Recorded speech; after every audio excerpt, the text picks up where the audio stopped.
तो मैं गांधी की तरह इस कानून को फाड़ता हूं। क्या धमकाना चाहते हो भाई? ये अनकॉन्स्टिट्यूशनल है सर। संसद का कानून है, सबको स्वीकार करना पड़ेगा।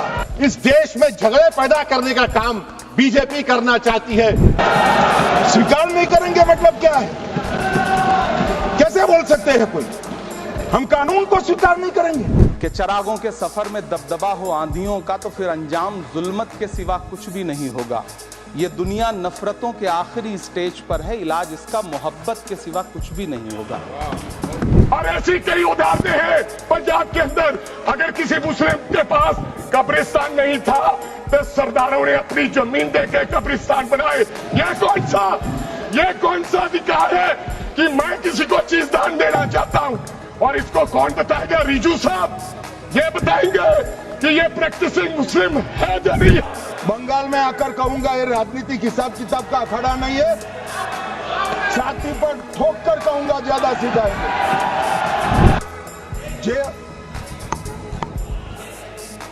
वो भी रिपीट होने वाले। नमस्कार दोस्तों, मैं हूं शिवम। आज हम एक ऐसे विषय पर चर्चा करने जा रहे हैं जो ऐतिहासिक, सामाजिक और राजनीतिक दृष्टि से अत्यंत महत्वपूर्ण है। जी हां, ये विषय है वक्फ बोर्ड का।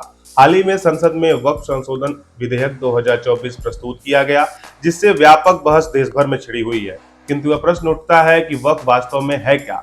इसका भारत में आगमन कैसे हुआ? इतिहास के विभिन्न कालखंडों में इस व्यवस्था ने किस प्रकार स्वरूप ग्रहण किया और वर्तमान परिप्रेक्ष्य में इसकी क्या स्थिति है? आइए इस विषय की गहराइयों में उतरते हैं और वक्फ की संपूर्ण गाथा को समझते हैं।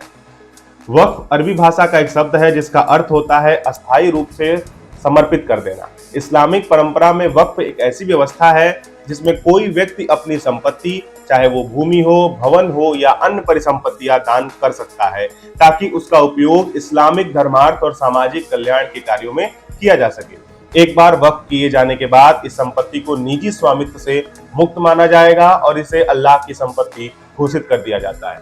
इसे बेचने, दान करने या हस्तांतरण करने का अधिकार समाप्त हो जाता है।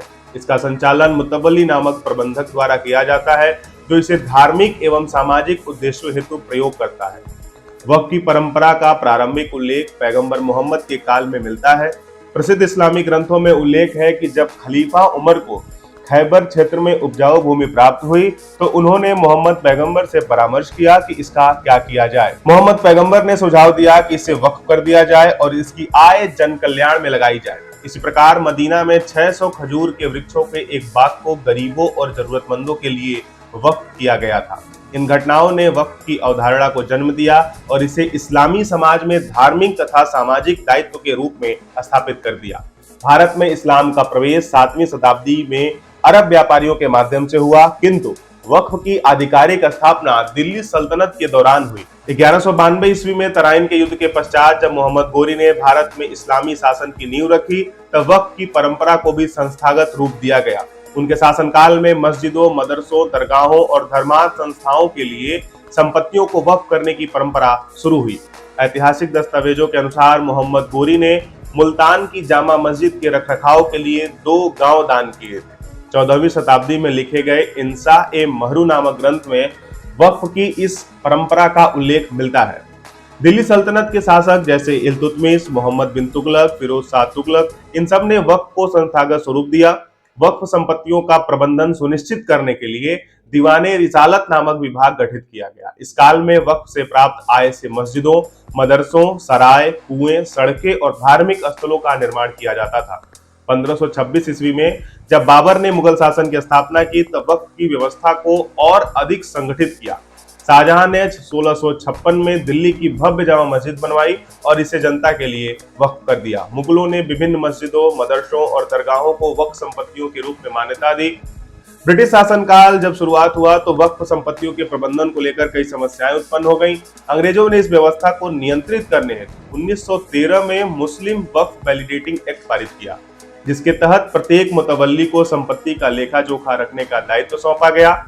स्वतंत्रता के पश्चात आजादी के बाद 1954 में वक्फ अधिनियम पारित किया गया और वक्फ बोर्ड की स्थापना हुई। 1995 में इस अधिनियम में संशोधन किया गया, जिससे इसकी प्रशासनिक संरचना को और सुदृढ़ बनाया गया।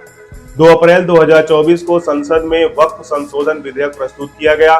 जिसमें वक्फ संपत्तियों के पंजीकरण को अनिवार्य करने, बोर्ड में गैर मुस्लिमों की भागीदारी सुनिश्चित करने तथा विवादों के समाधान हेतु एक स्वतंत्र न्यायाधिकरण की स्थापना करने जैसे प्रस्ताव रखे गए।